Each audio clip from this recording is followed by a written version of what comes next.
ዛሬ እንደምታዩት እነዚህ ጊደሮች ለአንድ ደንበኛዬ ለመግዛት መጥቼ ነው። እነዚህ ደንበኞቼ ልስገዛ የመጣችው እህታችን ከወደ አዳማ ነው። ስለዚህ የመረጥናት የቷ ናት? አንዷ እቺ አንዷ ናት። እቺ ስንተኛ ናት?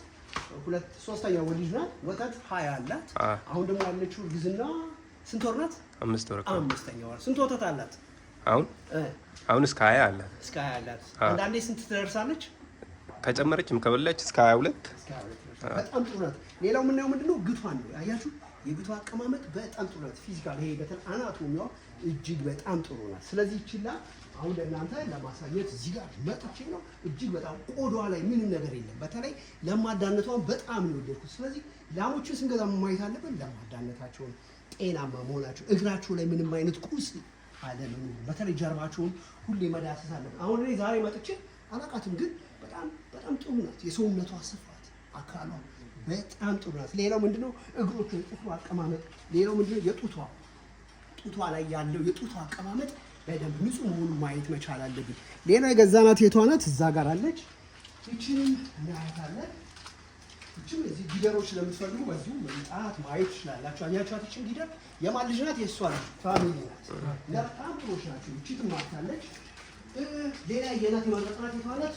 እሷ ልጅ ስንት አላት? እቺ እስከ 18 አላት። 18 ስንት ወር እርግዝና አላት? 6 ወር። በጣም ሴክስ አሰመን የተሰጣት እጅግ በጣም ጥሩ የወተት ላም ታያችሁ። ስለዚህ ለሁላችሁም ስናጋዛ እንደነዚህ አይነት የወተት ላሞችን ነው የምናጋዛ። ሌላው ይችም እንደምታያት የጭራ አቀማመጥ ጤናዋ፣ በተለይ ባህሪዋ አያችኋት? ባህሪዋ አያችኋት? ይሄ በጣም አስፈላጊ የምንፈልገው የዝርያ አይነት ነው። ገናዋ ላይ ምንም ነገር የጡቷ ንጽህና በጣም ጥሩ። ስለዚህ ላሞችን ስንገዛ እንደዚህ በጣም መርጠን መግዛት አለብን። በተለይ እዚህ ጋር ደግሞ የምናያቸው ዘር ያልያዙ ጊደሮች እዚህ ያሉ፣ እነሱንም የሚፈልግ ሰው ሲኖር፣ ምክንያቱም ይህን ፋርም በጠቅላላ እሱ መውጣት ስለፈለገ እያንዳንዳቸውን በደንብ ምን እንላለን ማለት እናያቸዋለን። ሌላው ምንድነው? በዛው ላይ ያያችኋት ጤናማ ሂደት ያላት ጥርሷ ላይ አፏ ላይ ምን ዘራታይ አይኖቿ እጅግ ፐርፌክት። ስለዚህ እንግዲህ እነዚህን ጊደሮች አይታን። ይቺ ጊደር አሁን ገና ዘር አልያዘችም። የመረጥናት አንዷ ላም ይቺ ናት። ስለዚህ ላሞችን ስንመርጥ ሁልጊዜ የመጀመሪያ ስራ የምንሰራው ጤናቸው ላይ ነው። እነዚህ ላሞች ስንት ወለዱ? ቀደም ሲል የነበራቸው የእርግዝና ሁኔታ ምን ይመስላል?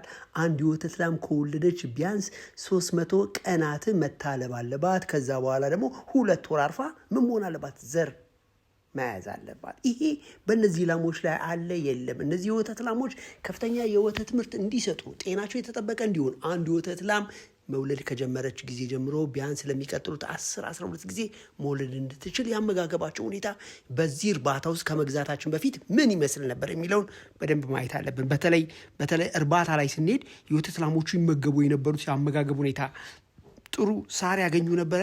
ጥሩ ኃይል ሰጪ ኢነርጂ ምግቦችን ያገኛሉ። ጥሩ ሳር ስንል ለምሳሌ ንጹህ የሆነ ፎሬጅ የምንለው ሳርን ያገኛሉ፣ ይመገባሉ። በቀን ምን ያህል ይመገቡ ነበር? የሳር መጠን በአብዛኛው ጊዜ ስንሰጥ ከ60% እስከ 70% መሆን አለበት። ኃይል ሰጪ ምግብ የምንላቸው እንደ ቆሎ፣ ስንዴ፣ ይሄ የስንዴ ገለባ፣ ፍሩሽካ እነዚህንስ በብቃት ያገኛሉ። ፕሮቲን ከምንላቸው ላይ ደግሞ ኑግ፣ ሶያ እንደ የፋጉሎ በደንብ አዘጋጅተን የወተት ምርታቸው ከፍ እንዲል እንደዚህ ቆዳቸው እንዲያብረቀርቅ ይመገቡ ነበር። በትክክል ነው። ከዛስ ደግሞ ምን አለ? ማዕድን፣ ሚኔራል የምንላቸው ጨው በጣም አስፈላጊ ነው። በጨው ውስጥ ምን አለ? ፎስፈረስ፣ ካልሲየም፣ ኮባልት፣ ዚንክ አሉ።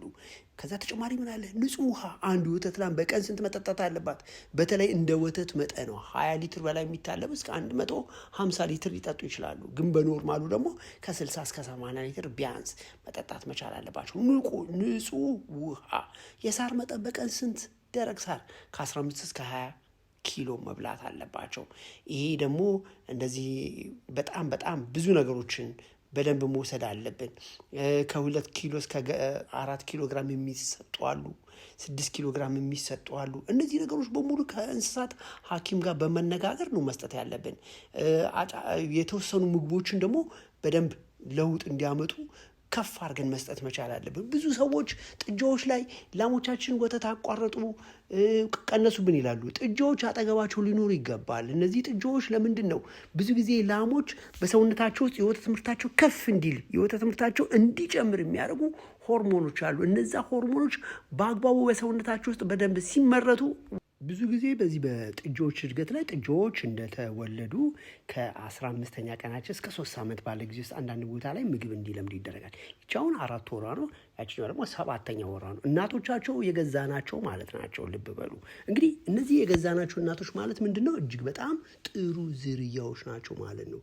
እስቲ አንዳንድ ነገሮችን እንይዝ ላይ ሞች ልክ 7ኛ ወር ላይ ሲደርሱ ኤስትሮጂን ሰውነታችሁ ውስጥ ይመረታል። ይሄ ኤስትሮጂን ስራው ምንድነው?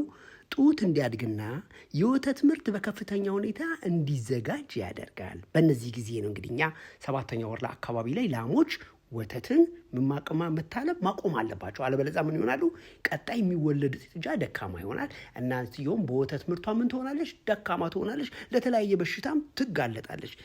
ይሄ ደግሞ ለምን ይጠቅማል? ኤስትሮጅን ብዙ ጊዜ የጡት ግላንዶች ከፍ እንዲሉና ከፍተኛ ወተት ለሚቀጥሉ እንዲያመርቱ እንዲሁም ደግሞ የተሻለ ጥጃ እንዲኖርና ጥጆች በሽታ መቋቋም የሚችሉ እንዲወለዱ ያግዛል። ከዛ ደግሞ በመቀጠል ምን ይመረታል? ፕሮስቴሮጆን ይመረታል። ይሄ ደግሞ በኦቫሪ ስራ ላይ ትልቅ ስራን ይከታተላል። ይሄ ምን ያግዛል? እርግዝና እንዲያድግ እንዲፋፋ ጤናማ ሂደት እንዲከተል ያደርጋል። ከዛው በተጨማሪ ደግሞ ለወተት መፈጠር ልዩ ዝግጅትን ያደርጋል። በምን? በላሚቱ የሰውነት አካል ውስጥ ማለት ነው። እነዚህ ሁሉ እንግዲህ በእርግዝና ሂደት ውስጥ ፊዚዮሎጂ ወይም ደግሞ ጤናማ ሂደት የምንላቸው ሂደቶች ናቸው። ግን እዚህ ላይ ይችላል። ለምሳሌ 24 ነው የምትታለበው፣ 6 ወር እርጉዝ ናት። ቅድም እንደነገርኳችሁ እግሩ አካባቢ ላይ ምን አላት? ቁስል አላት። ስለዚህ ለደንበኞቻችን ብዙ ጊዜ ስንመርጥ ምን እንመርጣለን? ጤናማ ጊደሮችን መመረጥ ያለብን። እዚህ ላይ አሁን እየበሉ ነው። ሰውነታችሁ እንደምታዩት ትንሽ የውሃ እጥረት እንትን ካላለ በስተቀር በጣም ጥሩ ላሞች ናቸው። ሁልጊዜ ላሞችን ምንድን የምንከታተላቸው? የሚያሳዩት ምንዝሃ ጤናማ ምንዝሃ ነው ወይ የሚያመነዝሁት? ያመነዝሃሉ ወይ? ቤታችሁ በተለይ ብዙ ጊዜ የላሞች አለባ ከመግባታችን በፊት ላሞች ወደ 14 ሰዓት 16 ሰዓት እረፍት ማድረግ መቻል አለባቸው። እረፍት ባደረጉ ቁጥር ምን ይሆናሉ? የበሉትን መልሰው መላልሰው እያላመጡ ወደ ወተት ምርት፣ ወደ ጉልበት፣ ወደ አቅም ይወስዱታል። አንድ የወተት ላም 1 ኪሎ የምትበላውን እህል ወደ 20 ጊዜ መልሳ መላልሳ እያላመጠች ወደ ኤነርጂ፣ ወደ ወተት ምርት፣ ወደ ጤናማ እድገት ትቀይሯለች። ይቺ ጊደር 7ኛ ወር የገባች ናት። የማን ልጅ ናት? እዛ ጋር የገዛናቸው ጥግ ጋር ያሉት ልጆች ናቸው። ስለዚህ እነዚህ ላሞች ምንድን ናቸው? በአብዛኛው እጅግ በጣም በጥሩ ሁኔታ ላይ የሚገኙ ጊደሮች ናቸው። ስለዚህ ጊደሮችን ስንገዛ ሁልጊዜ መሰረታቸው ምንድን ነው? ምን ዘር ተሰጣቸው? ጤናቸው ምን ይመስላል? ምን ክትባት ወሰዱ? የስንት ወር እርግዝና ነው የያዙት? እርግዝና ሴክሰስ ሰመን ነው። ብዙ ጊዜ ምን ማድረግ አለብን? ጥጆች ላይ ትኩረት ማድረግ አለብን። ጥጆች በጣም ሀብት ናቸው። ጥጆቻችን እንዳይሞቱ ክትትል ማድረግ አለብን። ጤናማ እርግዝና ተወልዶ ጤናማ ግልገሎች እንዲወልዱ ማድረግ አለብን። ብዙ ጊዜ ላሞች የወተት ምርት ይቀንሳሉ። ለምንድን ነው ላሞች የወተት ምርት የሚቀንሱት? በአብዛኛው ጊዜ በተለይ ላሞቹ ወንድ ጥጃ ከወለዱ ወንድ ጥጃውን ካጠገባቸው ወስደን ስለምንሸጥባቸው በ4 ቀን በ5 ቀን ላሞቹ ስትረስ ውስጥ ይገባሉ። ላሞቹ ልጄ የት ሄደ ብለው ይጨነቃሉ። ላሞቹ ጥጃቸውን ሲያዩ የወተት ምርታቸው ከፍ ይላል። እኛ ግን ምን አድርገናል? ጥጆቹን ወስደን ሸጠንባቸዋል። ጥጆቹን በምንሸጥበት ወቅት የፈለገ ምግብ ብታበላት ልጇን ትፈልገዋለች። ልጇ ካጠገቧ ከሌለ ጠረኑን ካላየች ምን ትሆናለች? የወተት ምርቷ በጣም ይቀንሳል። ምክንያቱም ምን ሆነ ብላ ናፍቆት አለ። እንስሶች የራሳቸው ባህሪ የሚነጋገሩበት፣ የሚያወሩበት፣ የሚወያዩበት ተፈጥሮ የሰጣቸው ጸጋ አለ። ስለዚህ ልጆቻቸውን ብዙ ጊዜ የወተት ምርት እንድናገኝ ካስፈለገ ጥጃዎቻቸውን መሸጥ የለብንም። አጠገባቸው አድርገን ስለሚጠጡት ወተት አይደለም ማሰብ ያለብን። ጥጃዎቻቸው ከነሱ ጋር ሲሆኑ ላሞቹ ጤናማ ሆነው ምን ይሰጣሉ? የወተት ምርት ይሰጣሉ። ጤናማ ወደ መራባት ሂደት ይመጣሉ። ጤንነታቸው የተጠበቀ ይሆናል። በጣም በተፈለገው መልኩ ደግሞ የእንስሶቹ ህይወት የተጠበቀ ጥሩ በሆነልን ቁጥር እኛ ምን ሆናለን? ኢኮኖሚያችን የተሻለ እየሆነ ይመጣል። ስለዚህ ሁልጊዜ ላሞችን ካጠገባቸው ልንለይ አይገባም። ይችኛውም ላም ለ4ኛ የወለደች ናት። እኛ እንግዲህ የገዛናት ከዚችኛው ይችን የገዛናት። ይቻያችሁ ምን እንደምታክል ላሞቹን በምንገዛበት ወቅት ሁልጊዜ ጡታቸውን ማየት አለብን። የዚችን እግር ህይወት እጥፍ ብላለች።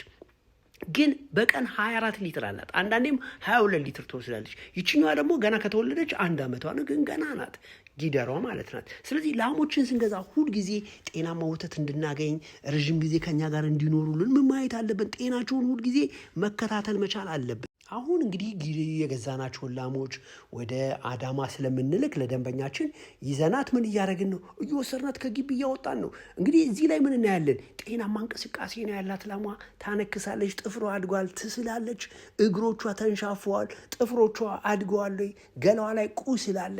ወተቷን እናያለን፣ ሳላን እናያለን፣ አረማመዷን እናያለን። ብዙ ጊዜ ላሞች በተለይ በሚተኙበት ወቅት ብዙ ጊዜ 300 250 400 ኪሎ ግራም ስላላቸው በቀን ውስጥ ወደ 16 18 ሰዓት ውስጥ እረፍት ስለሚያደርጉ ከመሬቱ ጋር ሰጋቱራ በደንብ ካልተነጠፈ ምን ይሆናሉ? ስለሚጋጩ ጉልበታቸው ይቆስላል። እነዚህ ላሞች ቁስል የላቸውም። አያችሁ እንዴት ንጹህ እንደሆኑ። እንግዲህ አሁን መኪና ላይ ጭነናቸዋል። እነዚህ ላሞች በቀጥታ ወደ አዳማ ነው የሚሄዱት። የፕሮግራሜ ተከታታዮች እንደነዚህ አይነት ላሞችን እንድንገዛላችሁ ከፈለጋችሁ እነዚህ ላሞችም አሁንም ስለሚሸጡ መታችሁ መግዛት ትችላላችሁ። እነዚህ ላሞች በቀጥታ ለዘህታችን ወደ አዳማ ነው የወሰድናቸው። እጅግ በጣም ጥሩ የ5 ወር እርጉዝና 20 ሊትር የምትታለብ እንዲሁም ደግሞ የ4 ወር እርጉዝና 18 ሊትር የምትታለብ ናት። ተጨማሪም ሌሎችም ላሞች ስላሉ መታችሁ እንድትገዙ ለማለት ፈልጌ ነው። ኃይሉ ነኝ የእንስሳት ሐኪም። በእኛ ፕሮግራም ላይ ለሚቀጥለው 4 ቀን ስለ ወተት ላሞች እንክብካቤና ክትትል ስልጠና ስለምንሰጥ ስልጠና መታችሁ እንድትወስዱ ስለ ወተት ላሞች እንክብካቤ፣ ላሞች ለምን የዘር ፍላጎት አላሳዩም፣ እንዴት ብናደርግ ነው የተሻለ የሚሆኑልን፣ ምን ማብላት አለብን ወተት እንዲጨምሩ፣ ጤንነታቸው የተጠበቀ እንዲሆን እንዴት መስራት አለብን የሚሉና ሌሎችም ነገሮች የሚያስፈልጓችሁ ከሆነ በደንብ መታችሁ ተከታተሉ ማለት ፈልጌ ነው። ብዙ ጊዜ የተለያዩ ሰዎች የወተት ምርት እንዴት ይመረታል ምናምን የሚሉት ብዙ ነገሮች አሉ። ብዙ ጊዜ የወተት ምርት በሰውነታችሁ ውስጥ እንዲመረት የተለያዩ የሚሰሩ ስራዎች አሉ። እነሱን ሁሉ ወደኛ ማከል ብትመጡ በደንብ እናስረዳችኋለን። ፕሮግራሙ ይጠቅማል ካላችሁ ለጓደኞቻችሁ ሼር አድርጉ። ኃይሉ ነኝ የእንስሳት ሐኪም።